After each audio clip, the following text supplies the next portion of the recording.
नमस्कार, स्वागत है आप सभी का देवभूमि में। आपके साथ मैं हूं मोनिका सिंह। और चलिए बुलेटिन की शुरुआत करते हैं बड़ी खबर के साथ। लोकसभा चुनाव की तैयारियों में जोर शोर से जुटी बीजेपी। लोकसभा के पहले चरण का आगाज और चुनाव के लिए नामांकन की प्रक्रिया आज से शुरू हो गई है। 22 से 27 मार्च तक चलेगी नामांकन की प्रक्रिया। बीजेपी प्रत्याशी 22 मार्च से शुरू करेंगे नामांकन। 5 लोकसभा सीटों पर डाले जाएंगे वोट। तो उत्तराखंड में लोकसभा के पहले चरण का आगाज हो चुका है। बीजेपी प्रत्याशी नामांकन की प्रक्रिया जो है वो शुरू हो चुकी है। लोकसभा के पहले चरण का आगाज हो चुका है। चुनाव के लिए नामांकन प्रक्रिया शुरू हो चुकी है।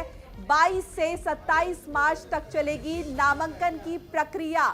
नॉमिनेशंस की प्रोसेस चलेगी और बीजेपी प्रत्याशी 22 मार्च से शुरू करेंगे अपना नामांकन।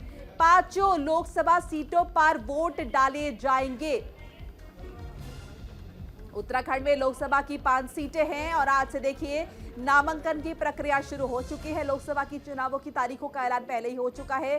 7 चरणों में चुनाव होंगे और आज से नामांकन की प्रक्रिया भी शुरू हो चुकी है। संजय पुंडीर हमारे साथ जुड़ चुके हैं, हमारे सहयोगी, उनसे बातचीत कर लेते हैं। संजय, क्या इंफॉर्मेशन है आपके पास? नामांकन की प्रक्रिया जो है वो शुरू हो चुकी है। निश्चित तौर पर मोनिका, उत्तराखंड में 5 लोकसभा सीटों पर चुनाव होना है, जिसको लेकर प्रशासन ने पूरी तैयारियां कर ली है। हालांकि निर्वाचन आयोग ने भी अपनी कोई कसर नहीं छोड़ी है।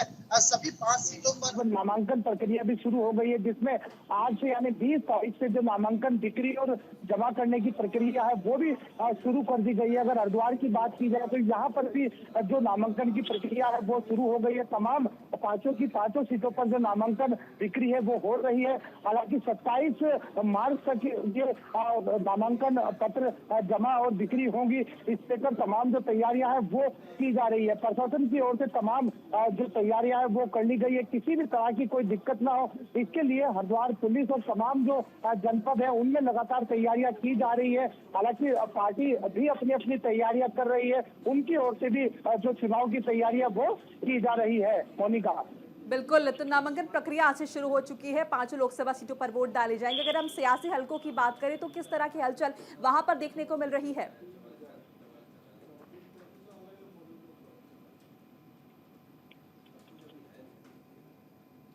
संजय, मतदाता को लुभाने की कोई कोर कसर नहीं छोड़ना चाहती कोई भी पार्टी। अगर हम बात कर ले बीजेपी की, तो फिलहाल वहां पर क्या हलचल देखने को मिल रही है?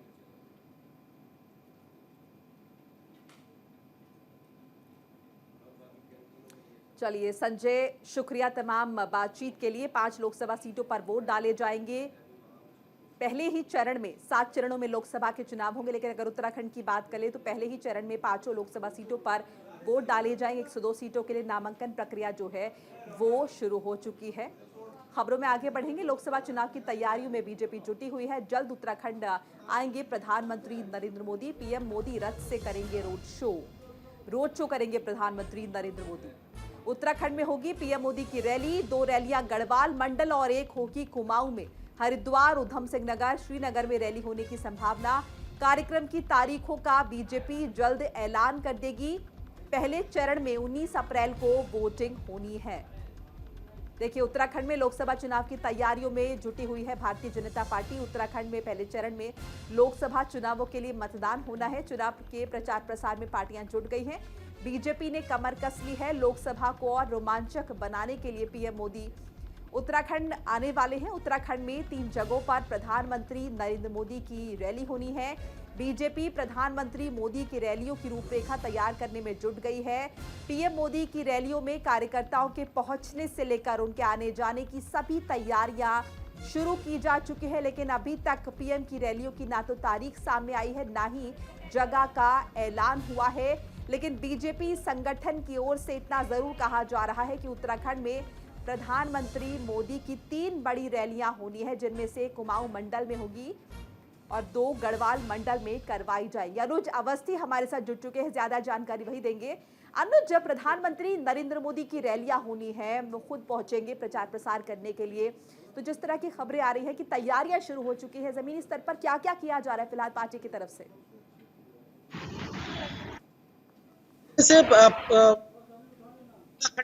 तरीके और प्रधानमंत्री नरेंद्र यहाँ प्रस्तावित है।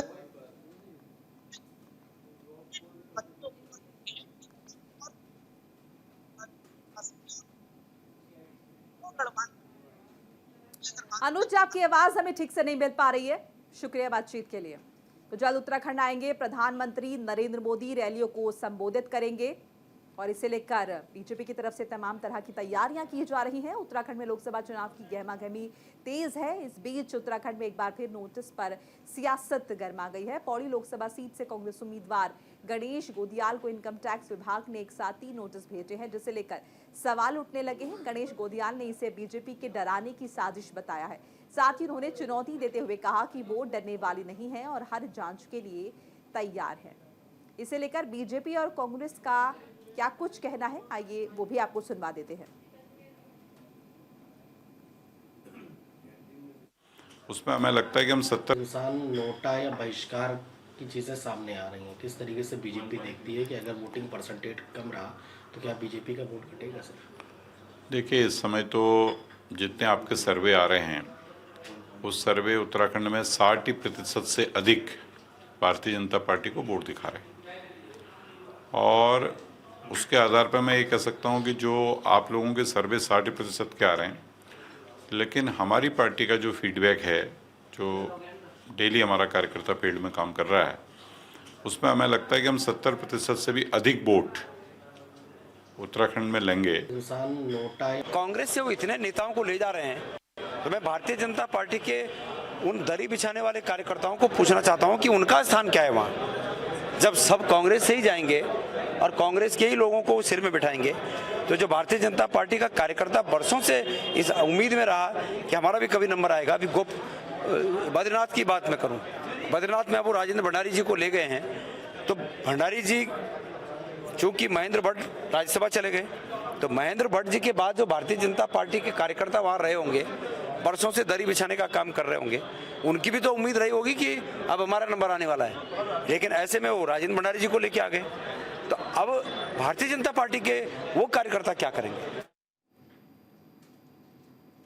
बात लक्सर की होगी। लक्सर में होली का त्योहार और लोकसभा को देखते हुए सीओ निहारिका सिंह ने पंचायत प्रतिनिधियों की बैठक ली। उन्होंने लोकसभा चुनाव को लेकर भी चुनाव आयोग की गाइडलाइंस की जानकारी पंचायत प्रतिनिधियों को दी और चुनाव को शांतिपूर्ण निष्पक्ष ढंग से संपन्न कराने में पुलिस प्रशासन का सहयोग मांगा है। साथ ही हुड़दंग और किसी प्रकार की गड़बड़ी करने की कोशिश करने वालों पर विधिवत दंडात्मक कार्रवाई करने की बात भी कही है। सीओ ने कहा है कि होली का त्योहार रंगों का त्योहार है, सभी लोग इसे सद्भाव और मैत्रीपूर्ण माहौल में मनाएं। उन्होंने साफ कर दिया कि होली के मौके पर अगर किसी ने माहौल को बिगाड़ने की कोशिश की तो उसके खिलाफ पुलिस प्रशासन कठोर कानूनी कार्रवाई करेगा।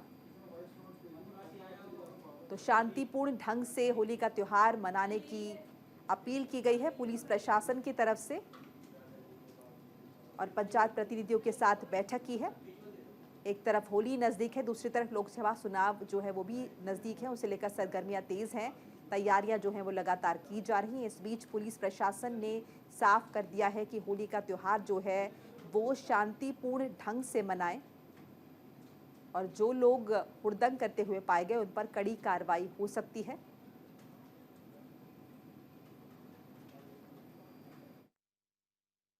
को पता है कि हमारे लोकसभा के इलेक्शंस है वो भी आ गए हैं, हमारी एमसीसी जारी हो गई है और आगामी अभी होली का त्यौहार भी आ रहा है। तो उसी को मद्देनजर रखते हुए आज हमारे कानपुर थाने में हम लोगों ने सभी ग्राम प्रधानों की एक मीटिंग बुलाई है ताकि हमारा जो क्षेत्र है उसमें शांति व्यवस्था बनी रहे। साथ ही साथ जो भी एमसीसी के कानून है, नियम है और जो भी हमारे क्षेत्र में इलीगल एक्टिविटीज हो रही है, इन लोगों के सहयोग से तथा पुलिस की एक्टिव कार्रवाई से हम कोशिश करेंगे कि इसके अगेंस्ट हम ज़्यादा से ज़्यादा कार्रवाई कर सके तथा होली के पर्व को सभी सकुशल अपने हंसी खुशी से मना सके। उत्तराखंड विधानसभा अध्यक्ष ऋतु खंडूरी गढ़वाल से बीजेपी उम्मीदवार के लिए प्रचार में जुटी हुई हैं, जिसे लेकर कांग्रेस के उपाध्यक्ष सूर्यकांत धस्माना ने उन पर तंज किया और कहा कि विधानसभा अध्यक्ष की स्थिति निष्पक्ष होने की उम्मीद है। जो कोई भी उस पद पर रहता है वो सभ्य आचरण दिखाता है और उससे अपेक्षाएं होती है, लेकिन इससे उनके पद के आचरण और गरिमा पर सवाल उठ रहा है। साथ ही उन्होंने ये भी कहा कि ऋतु खंडूरी को मर्यादा बनाए रखनी चाहिए।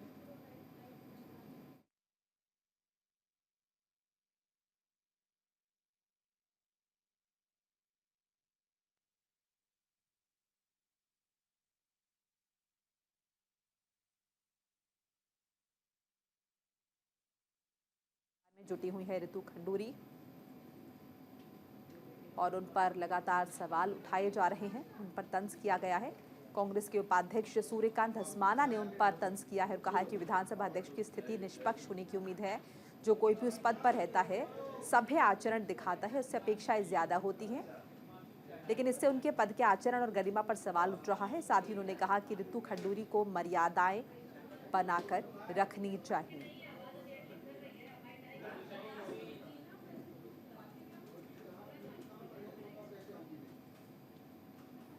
ये बड़ा कष्टदायक है।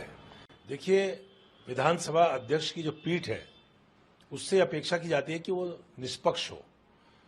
उत्तर प्रदेश जो हमारा मातृ प्रदेश है, उत्तर प्रदेश की विधानसभा के तमाम अध्यक्षों का आप उदाहरण देख लें।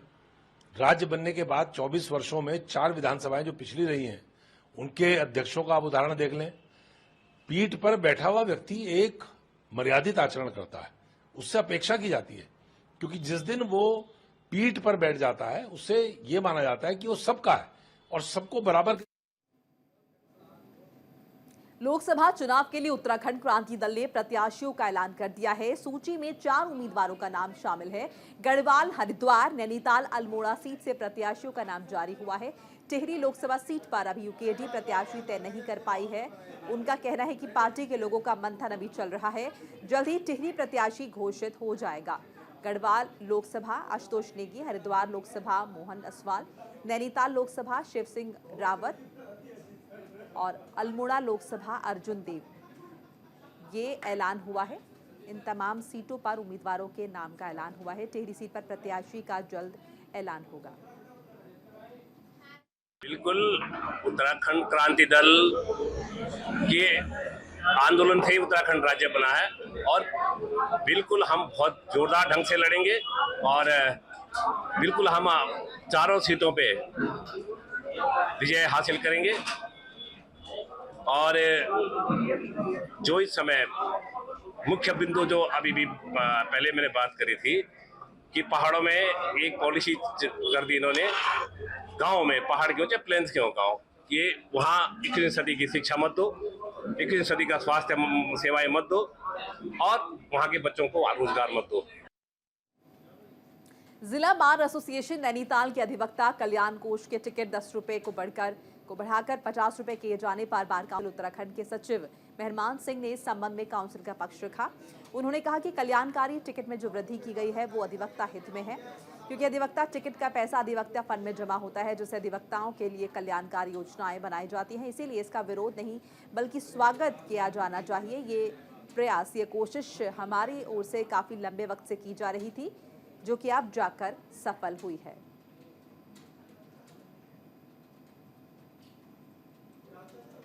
कल्याणकारी टिकट में वृद्धि की थी, इसका पैसा एडवोकेट वेलफेयर फंड में जाना होता है, जिससे वकीलों के लिए कल्याणकारी योजनाएं संचालित की जाती हैं। अधिवक्ताओं में थोड़ा कम्युनिकेशन गैप की वजह से कहते हैं न समझ पाने के कारण ये भ्रांति थी कि गवर्नमेंट अनावश्यक रूप से कोई राजस्व इससे इकट्ठा कर रही है, लेकिन ये गवर्नमेंट के पास नहीं जाता, ये एडवोकेट से को आता है। और वेरिफिकेशन के प्रकरण पर 2 चरण में वेरिफिकेशन किया गया। एक 2010 से पूर्व के जो अधिवक्ता इनरोल्ड थे बार काउंसिल में, उनका वेरिफिकेशन हमने पूर्व में कर लिया था। 2010 से लेकर के 17 के बीच तक अधिवक्ताओं का एक ऐसा लॉट था जो इस बीच पंजीकृत हुई है, तो उन अधिवक्ताओं का वेरिफिकेशन किया जाना जरूरी था। जिला बार एसोसिएशन नैनीताल के प्रताप भैया सभागार में आयोजित बैठक में अधिवक्ता कल्याणकारी टिकट में 10 रुपए को बढ़ाकर 50 रुपए किए जाने को लेकर अधिवक्ताओं में चल रहे रोष को लेकर बार काउंसिल उत्तराखंड के सचिव मेहरमान सिंह कोरगा ने अधिवक्ताओं के मध्य अपनी बात रखी। उन्होंने कहा कि कल्याणकारी टिकट में जो वृद्धि की गई है वो अधिवक्ता के हित में है।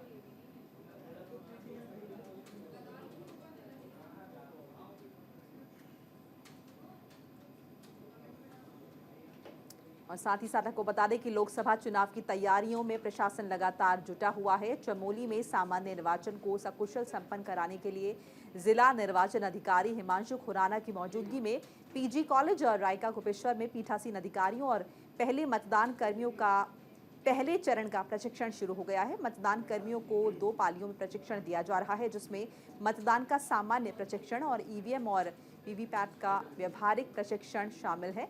2 दिवसीय प्रशिक्षण कार्यक्रम में 1624 क्रमिकों को प्रशिक्षण दिया जाएगा। लोकसभा चुनाव की तैयारी को लेकर अल्मोड़ा में निर्वाचन आयोग ने क्रमिकों को पहला प्रशिक्षण दिया, जिसमें 920 बूथों के लिए जो ऑफिसर्स हैं उन्हें प्रशिक्षण दिया गया। जिला निर्वाचन अधिकारी विनी तोमर ने बताया कि जनपद में ज्यादा से ज्यादा मतदान के लिए लोगों को जागरूक किया जा रहा है। साथ ही क्रमिकों को प्रशिक्षण देने के लिए आज से प्रोसेस शुरू हो चुका है। पहले चरण में अधिकारियों को प्रशिक्षण दिया गया है, उन्हें ट्रेनिंग दी गई है। आज पहला प्रशिक्षण है हमारे 920 पोलिंग स्टेशन से, उसके हिसाब से हमने लोगों को बुलाया है। और जो पहली ट्रेनिंग चल रही है वो केवल प्रिजाइडिंग ऑफिसर और पीठासीन जो हमारा PO1 होता है, पोलिंग ऑफिसर 1, इन 2 लोगों को प्रशिक्षण दिया जा रहा है। और हमारी प्रयास ये है कि इन लोगों को सब कुछ सिखा दिया जाए, इनके अंदर कोई डाउट ना रह जाए। और दूसरा, हम लोग ये भी सुनिश्चित कर रहे हैं और सबसे निवेदन भी कर रहे हैं कि जितने भी लोग हमारे पोलिंग पार्टी में इलेक्शन ड्यूटी में लगे हैं, उनका भी अपना 100% मतदान में भाग लें और अपने मताधिकार का प्रयोग करें, और कोई भी ऐसा व्यक्ति ना हो जो छूट जाए। उत्तराखंड हाईकोर्ट ने मानव वन्यजीव संघर्ष को लेकर दायर जनहित याचिका पर सुनवाई की। कोर्ट ने सुनवाई करते हुए राज्य सरकार से 2 महीने के भीतर राजाजी कंजर्वेशन प्लान तैयार करने के साथ ही सरकार को निर्देश दिए हैं कि राजस्थान, उत्तर प्रदेश, तमिलनाडु के नेशनल पार्कों से अच्छे प्लान बनाकर उत्तराखंड के लिए बेहतर टाइगर कंजर्वेशन तैयार करें, ताकि मानव वन्यजीव संघर्ष को रोका जा सके। मामले में अगली सुनवाई अब मई महीने में होगी। पौड़ी गढ़वाल निवासी अनुपंत द्वारा यह जनहित याचिका पिछले वर्ष दाखिल की गई थी, जिसमें इस बात का संज्ञान माननीय उच्च न्यायालय के संज्ञान में लाया गया था कि मानव वन्यजीव संघर्ष का एक ज्वलंत मुद्दा उत्तराखंड में आज की डेट में गुलदार के हमले, टाइगर के हमले, लेपर्ड अटैक और बेयर अटैक, हाथी का अटैक, ये सब चीज़ें होते रहते हैं। तो इसकी रोकथाम के लिए माननीय उच्च न्यायालय ने पूर्व में 17 अगस्त 2023 के अपने आदेश में तत्कालीन प्रमुख सचिव वन, जो आज भी प्रमुख सचिव वन हैं, RK सुधांशु साहब, उनको तलब किया था और ये आदेश दिया था कि राजाजी टाइगर रिजर्व का टाइगर कंजर्वेशन प्लान बने, एलिफेंट कॉरिडोर्स जो आइडेंटिफाइड हैं उन्हें संरक्षित किया जाए, और इस पर सरकार से एक शपथ पत्र मांगा गया था। सरकार की ओर से जो शपथ पत्र प्रेषित किया गया उसमें इन सब की डिटेल्स नहीं दी गई। तो आज माननीय उच्च न्यायालय ने पुनः सरकार को 2 माह का समय दिया है और इस बार उनको यह निर्देशित किया है कि वह tiger conservation plan, Rajaji tiger reserve का जो 8 वर्ष से टाइगर रिजर्व है पर उसका प्लान अभी तक। और देवभूमि बुलेटिन में फिलहाल इतना ही। लगातार खबरों के लिए आप देखते रहिए न्यूज़ इंडिया। नमस्कार।